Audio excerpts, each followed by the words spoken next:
Afternoon, everyone. Let me call to order this meeting of the City of West Palm Beach Community Redevelopment Agency. Today is Monday, July 10th, 2023, and the time is 4:01 p.m. We will see if there are any comments from the public. Are there any cards?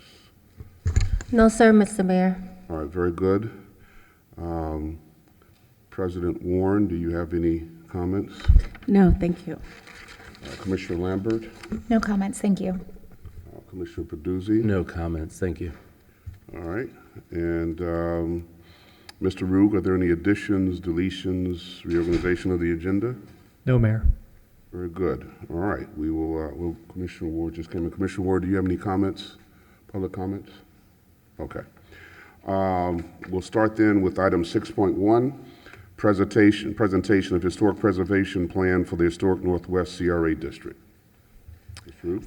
Thank you, Mayor. So this is very excited to share this with you all today. Going back when I first took over as CRA director, early on in my assessment of the agency, one of the things that I discovered was that the CRA was doing quite a bit of historic preservation projects. And when I approached our historic preservationist, Frederic Mittner, we both decided pretty quickly and together that there was a better way to approach historic preservation in the historic Northwest. And like any good approach, it starts with great planning. And so with that, Frederic and I embarked on identifying a consultant, preparing a scope of work, and then ultimately moving forward with that historic preservation plan. That plan is complete, and that is what this board will hear this evening. So with that, Mayor, and I do also want to mention that Dr. Alicia Nguyen was also a big part of this, to include sort of that anthropological point of view when it came to the historic preservation, which we'll talk more about in a moment. But at this point, I would like to turn it over to Frederic Mittner, the city's historic preservationist, to introduce our consultant. Very good. Thank you. Yeah, good evening, Mayor, Commissioners. Yes, Frederic Mittner, City Historic Preservation Planner. As you all know, the Northwest neighborhood is very special. It's one of our 19 historic districts, and unfortunately, over time, it has lost a lot of its built environment, and it was so important not just to preserve what was remaining, but to capture the essence of that community.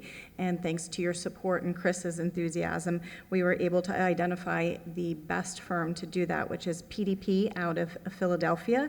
And the principal and founder of that firm, Dominique Hawkins, who is an expert in historic preservation. She's an architect and preservation specialist. She is award-winning around the country. It would take too long to really list all of her awards, but let me just leave it that she has won awards for her elevation design guidelines and master plan in St. Augustine, award-winning projects in Fort Lauderdale. And when I unknowingly was in New Orleans on a personal vacation and I saw a project, I thought, oh, I have to really look this up. I pulled up the City of New Orleans' website, and there she was. She had done the design guidelines for them as well. So between Dominique and Jenny, who has spent many years in St. Augustine and some of their great historic districts, they really, I think, were the best team to come to West Palm Beach and have embraced the community. And we had a lot of stakeholders that I know they'll touch upon and meetings, and included the community in the development of this. So thank you for your support on this. Appreciate it.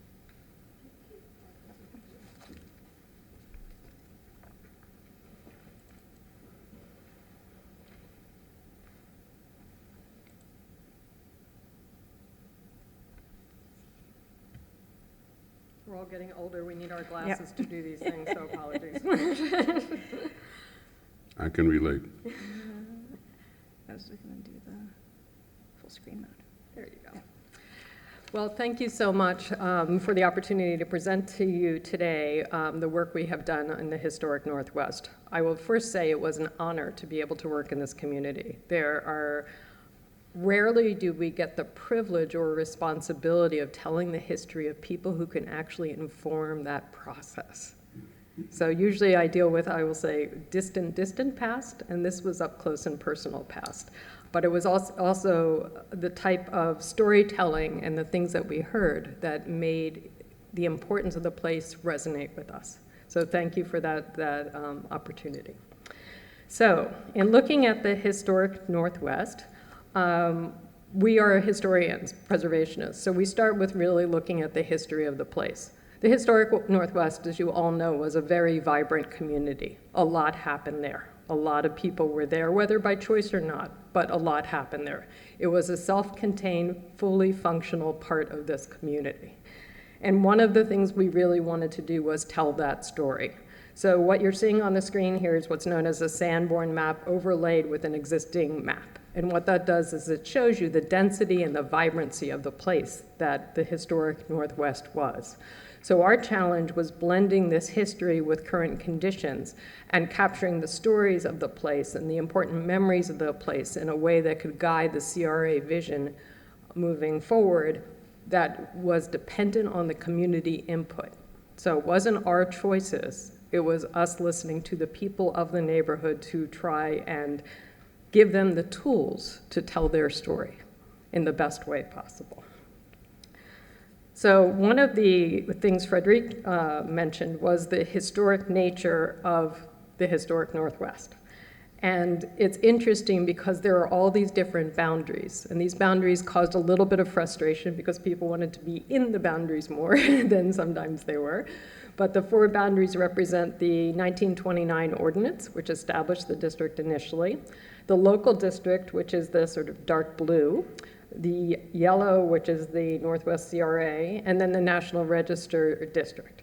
So this area has been studied as an important historic resource for many, many years.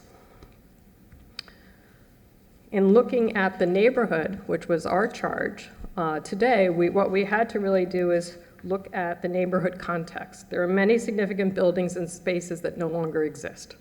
So that doesn't mean that they're not important, they're just not the physical manifestations of what was. Primary documentation, which from an architectural historian point of view is things about deeds or about finding blueprints or something, were also really hard to find because a lot of this was built, not necessarily in the traditional way we look at a permitted building effort today. Preservation efforts, as I said, have been ongoing since the 1990s, which is pretty sensational. Preservation was pretty new in 1990s, so this is an early recognition. And the local government, CRA, has been very active in this community also. So we did this project during COVID, which I would say presented its own levels of challenges because getting people in the public to be with us in a space was also a little bit harder and people were a little bit more reluctant.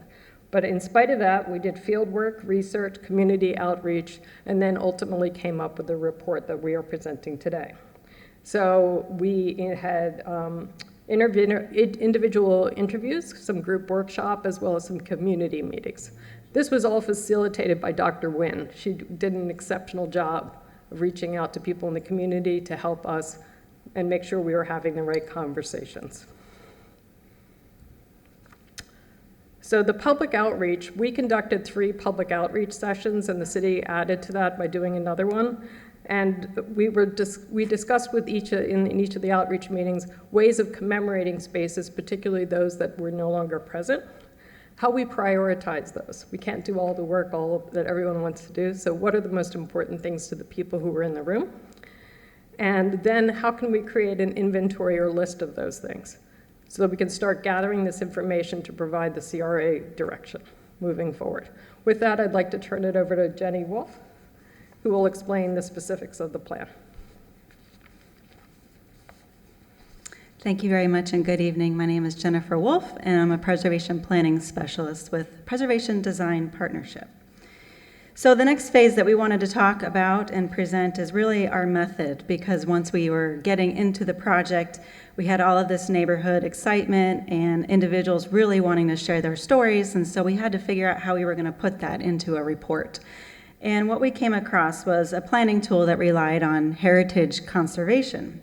This is intentional actions that protect and elevate culturally significant markers, both non-physical and physical, to understand a place and the past, present and future of its people, and this is from blackspace.org.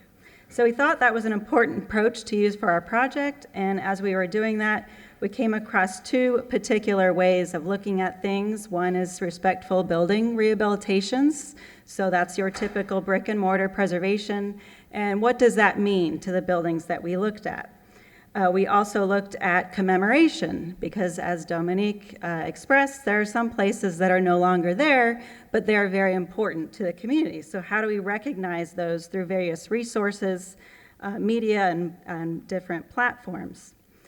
The third thing that came across, though, is the importance of listening, so listening to the community. And some of the things that came across from the community that we heard were the need to consolidate city initiatives and activities into one place to avoid confusion, to collect oral traditions, creating a centralized place for interpretation, and community-led programming. So some of these things we expand on a little bit more in the report when we talk about inclusive planning.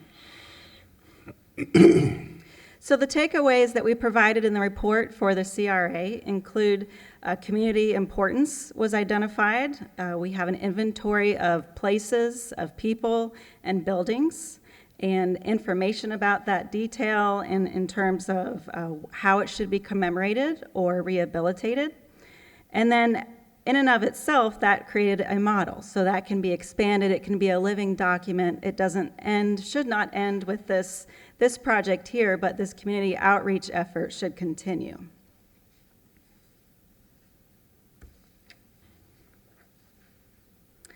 So some of the themes that we came across in the report, they're divided into preservation and rehabilitation, religious institutions, heritage trails, and transformational people. So in the first section, we're going to look at preservation and rehabilitation. It's kind of the typical preservation approach. And these properties happen to now fully be owned by the city. And so these are already undergoing some type of preservation, rehabilitation, or interpretation opportunity. And so we are very pleased to see, actually, as the process of our report went on, that was able to occur with the Douglas Avenue shotgun homes, which was not the case when we first got on this project. So we're very glad to see that. After each of these, we're going to have one category, one example, just to show you what a spread in the report looks like. So here we have a sample from the Dr. Alice Frederick Mickens House, and this is a high priority preservation and rehabilitation project. As much information as we collected is available in the report, and our sources included the Library of Congress, the Polk City directories, and as Dominique mentioned, the Sanborn maps, as well as historic census records. So we did do some primary research to help fill in some gaps. This is a property, of course, which a lot is known about, but we were able to also elaborate on, again, what is respectful rehabilitation and commemoration, as well as importance. Another category is interpretation sites. So these are areas where we would suggest a more in-depth marker to be placed, not just identification marker, but something that would go into more of the social and cultural history of that place and intertwine it with the space around it. So these are interpretation markers, and they are not necessarily city-owned, as you can tell. Some of these might be a place of opportunity where maybe the property owner could provide a space inside, especially when you look at an important religious institution. There might be an opportunity for the church to create a space for their own congregation, but as well as other visitors to their place to learn more about its history and its role in the community. In this category, we have Hazel Augustus, which is also a transformational person. So this also overlaps some of the other categories of interpretive marker. He was described on the transformational people theme, described in more detail on page 11 of your report. So we would suggest more information to be provided at that site, and we have some information that you could be used as inspiration. And of course, there's always more opportunity to do additional research and collect oral histories on that site, as well as maybe trying to find the original house that modeled his home. All right, and the Transformational People is a themed heritage trail. So these are suggested as one way to look at how people can visit through the neighborhood and learn about people. This is one of the categories that we had the most undetermined amount of importance because there were several people that were brought up. So that might be another opportunity for more engagement and thoughts of others. But it's really important to recognize the people that did contribute and still contribute to this neighborhood and the heritage of West Palm Beach. One of those transformational people is Phyllis Washington.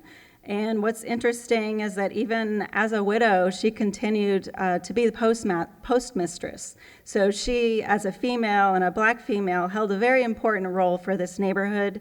And that was something that was identified as very important, a high priority item in the neighborhood. Another suggested trail is the Tamarind Avenue Trail. And in fact, 3 corridors we would suggest is Sapodilla, Tamarind, and Rosemary because there's the most activity along those corridors. So we would suggest investing in heritage trails for those areas. And I think that you'll identify some of those restaurants on Tamarind Avenue still exist. Hamburger Haven has been a long staple, but we also found information on Harvey's Barbecue, which is now still a local market store, as well as the Plantation Restaurant, which no longer exists, but is adjacent to Hamburger Haven. This spot was recommended for a medium priority. And this is something that's not only a legacy institution, but it also shows how the development pattern along that block remained and how it was built. There are very few intact commercial blocks in the district. Another street trail is Sapodilla, and this is actually one that we would suggest doing earlier on, just because there's so much concentration of existing buildings. People that have knowledge about those places and spaces and how they were important to the neighborhood. One of those is BJ Peak's Place, and this is an unknown level of priority, but interestingly enough, we might not have known as much information about this place had we not been out in the neighborhood. One of the pedestrians was out there that we encountered when we were doing a survey and explained to us the connection to the Darden family. And then that connected us to his home and the importance of his role in being the first black chief of police officer in West Palm.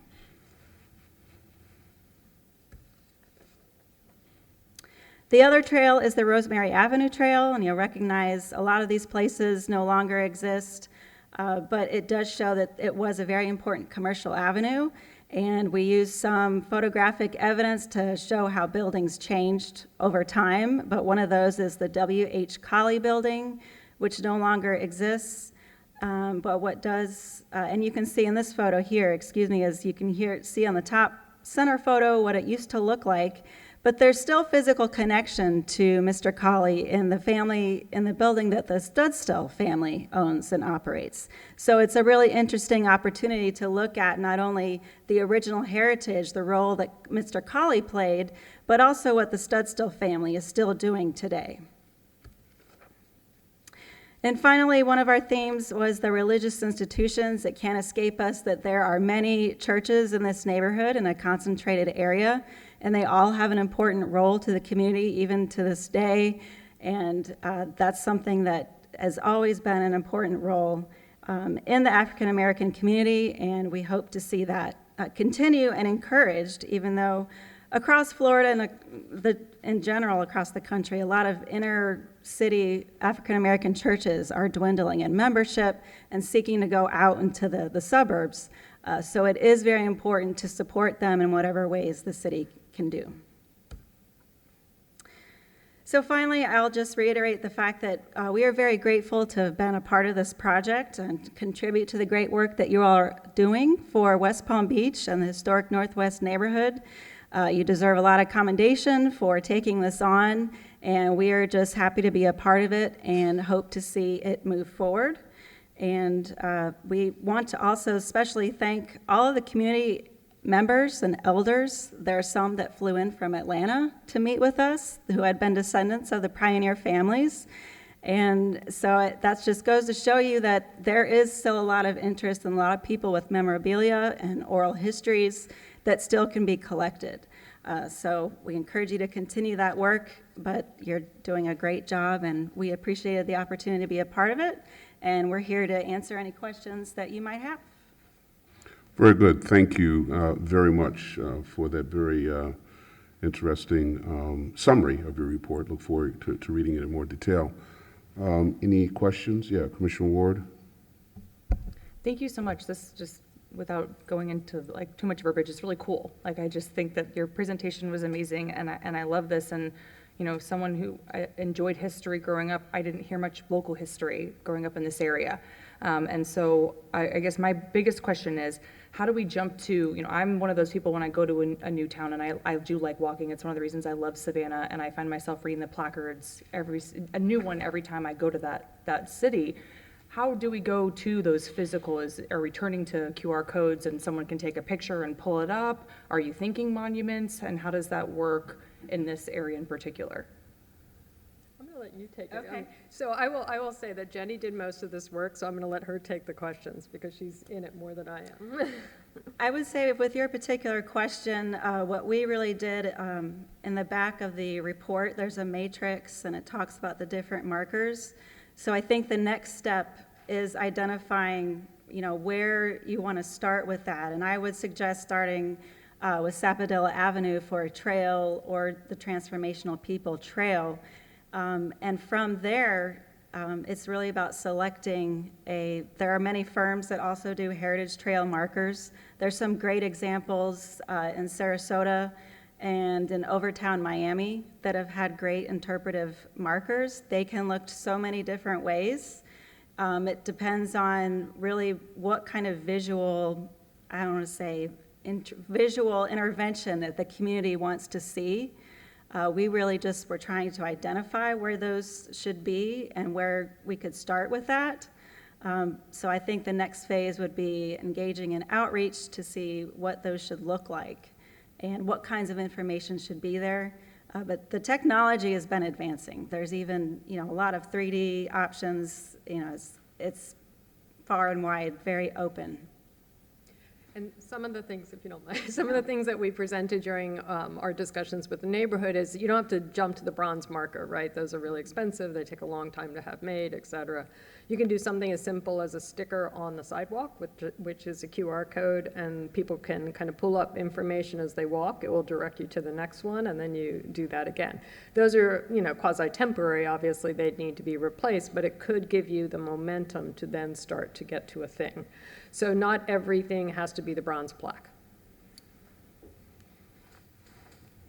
Commissioner Lambert and President Warren. Thank you so much for the presentation. I'm curious, after Frederick gave such a great introduction of you and your company, it seems like you've had some great success in some other cities doing something similar. And what you just described is, you know, a various way we can approach it based on different budgets and time frame. But besides the budget, what are some other things that you've seen to help something like this launch and be successful? Is there, other than budget, is there something else that is necessary? I'll go first. I would really suggest you make this interactive. This has to be a two-way street. So everyone in their cupboards, closets, and attics has stuff, right? And that stuff is part of the network of the history of this place. And if they felt like that stuff, and I'm not meaning that pejoratively at all, but that their treasured history would be cared for and kind of put in its right place and be woven into this larger fabric history, I think you'll get more people willing to share. So people get more excited about history when they see themselves in it. This was an amazing project to allow people who are typically not seen be seen. And the fact that we had people flying in from Atlanta with a plastic bag full of photographs tells me that people want their stuff to be seen. But they want it to be seen in this context, in the context that they decide. So I don't think it's for us to tell them how that should be. But the framework that was established for this project is a database to which things can be added, and there are many ways to create an interactive platform where people can, scan and upload their images. They never lose them because those are precious, right? Or their histories, or memorabilia, or whatever they consider significant. I mean, the family birthday photo of everyone sitting on the front porch tells me a lot about the building behind it. But I don't want to give up my picture. You have something to add? Okay. President Warren? Thank you so much. I'm very happy to see this presentation. I think it's long overdue that and I'm happy that we're at this place because there's a huge story to be told, and I think it's important that we capture as much information as quickly as we can and be able to share what the Northwest neighborhood really is and what it means to the whole city of West Palm Beach, because I do believe that it is the heartbeat. It's the center of, it's the nucleus of where everything happens here. And we do know that it's been historically blighted and that there's been a lot that has transpired there. How do we move forward and ensure that we're creating opportunities as it relates to preservation, and that those opportunities are inclusive of individuals and families that have been able to hold on? Because we know that a lot of people have moved away, people have left the community, but those that have been able to withstand some of the darkest times that the neighborhood has seen, how do we ensure that they're included in the plan that we have for preservation? Has that been thought about? Thanks, Commissioner. So part of the plan from the very premise was twofold. One was to understand the significance of the buildings, but then one of the things that I wanted to make sure that was included was also understanding the importance of the people that represent the community now. And that's really where, we've fused sort of that anthropological approach with, the historic structure approach, and making sure that that we included people, at the core of this whole planning process. And so that's why the robust outreach and everything like that. So moving forward, the idea for this plan is essentially to work with all of those folks that contributed to it to help make sure that it is adopted very much like how our consultants have shared, which is allowing them to share that story and allowing them to benefit from all of that rich heritage and history that is included in the neighborhood. So the first step was basically to share the plan if you all are comfortable with it.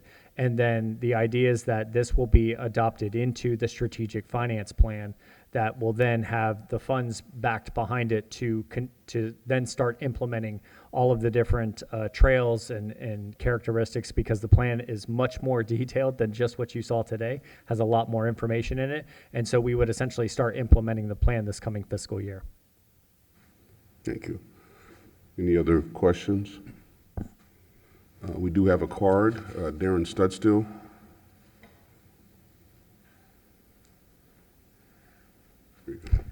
Good afternoon. Darren Studstill, 401 North Rosemary. First of all, I would like to commend the ladies on the work that they have done. Also to the CRA board.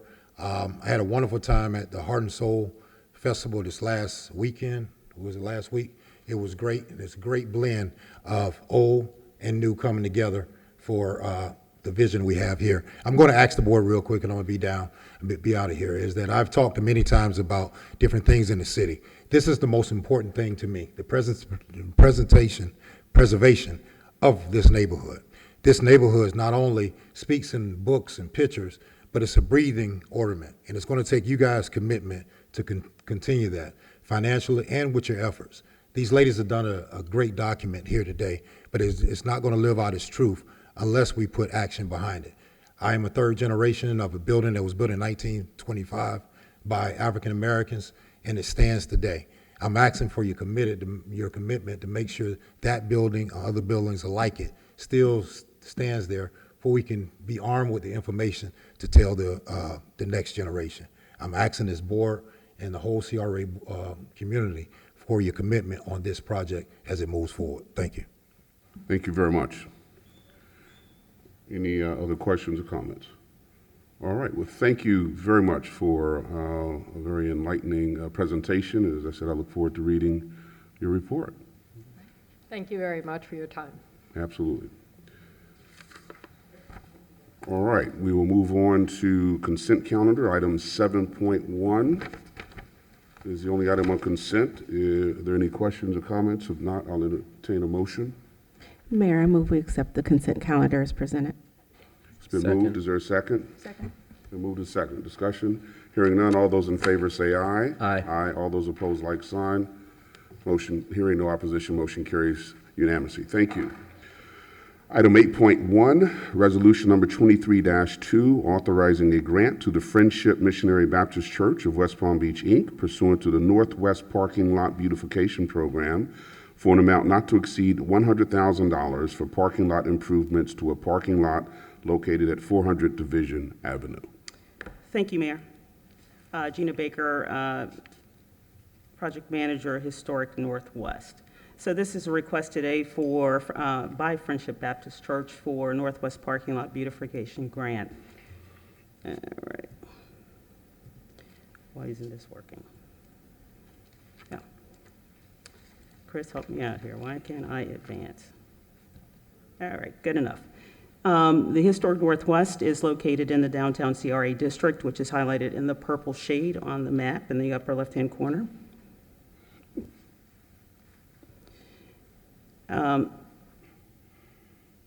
Why is that always happening? Chris, I can't get it to advance. Okay, there we go. The CRA brought before you back in early January, Resolution 22-8, which essentially changed the parking lot beautification grant. Basically, the changes were we changed the match from 50% to 50% up to $50,000. The match is now 0% up to 100 grand.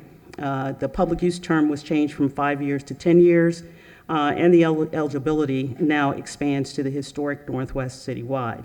We made a direct outreach to Payne Chapel, Tabernacle, and Cityside Suites, but we specifically targeted Friendship Baptist Church because of their proximity to a project that we have ongoing at this time.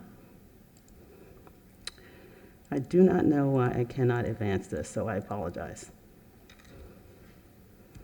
All right, let's start over. Okay. So, as I mentioned, the subject today is the Friendship parking lot, which is located at the corner of 3rd and Division Avenue, directly across the street from Friendship Baptist Church. And it's directly in close proximity to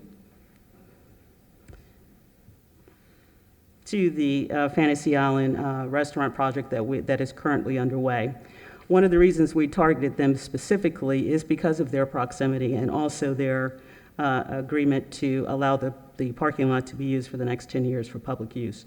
We do anticipate a number of the patrons frequenting this restaurant to use that parking lot in off-peak hours for the church itself. Tabernacle Church is another target, as you can see. They have several surface parking lots that are in need of grieved repair. They are currently haven't been maintained, and we believe this grant would be beneficial to them going forward. Another one is Payne Chapel, which is right the next block over, and as you can see, they have several service parking lots as well, which have not been maintained, and we believe this grant would be beneficial to them as well.